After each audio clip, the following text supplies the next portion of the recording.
Hello everyone, you are watching at Plus Home Tutor and in this session of Indian Polity and Constitution we will study Article 88। तो शुरू करते हैं बिना किसी देरी के।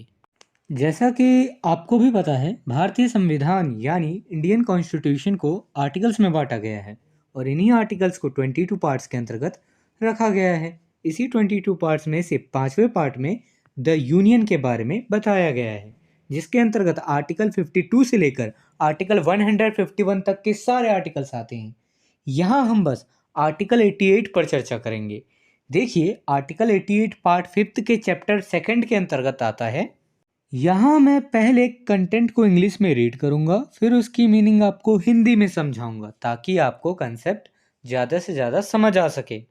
Article 88 talk about rights of ministers and attorney general as respects houses. Article 88 के तहत पार्लियामेंट के हाउस यानी सदनों के संबंध में मिनिस्टर्स और अटॉर्नी जनरल के अधिकार पर चर्चा की गई है।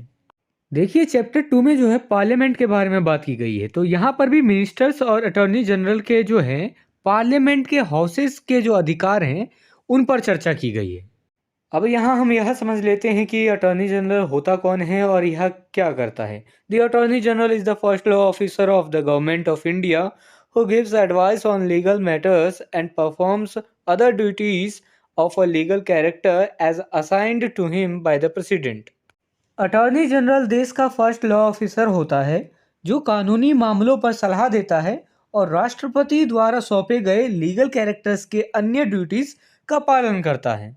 यहाँ आर्टिकल 88 का डिटेल एक्सप्लेनेशन है। Every minister and the attorney general of India shall have the right to speak in and otherwise to take part in the proceedings of either house and any joint sitting of the houses and any committee of parliament of which he may be named a member, but shall not by virtue of this article be entitled to vote। Bharat के हर एक minister और attorney general को parliament के किसी भी सदन यानी लोकसभा और राज्यसभा या दोनों सदनों की किसी भी जॉइंट सिटिंग और पार्लियामेंट की किसी भी कमेटी जिसका वह मेंबर नामित किया गया हो में उसे बोलने का और अन्यथा प्रोसीडिंग्स यानी कार्यवाही में भाग लेने का अधिकार होगा, लेकिन इस आर्टिकल के आधार पर वोट देने का अधिकार नहीं होगा।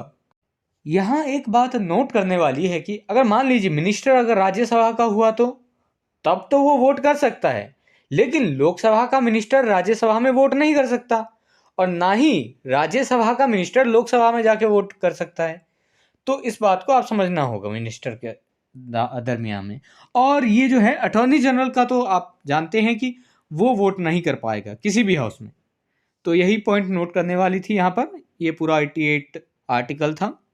If this video is helpful for you, then please like and share this video, and if you want see some more these type of videos, then subscribe the channel and click the bell icon and select the all option for upcoming videos.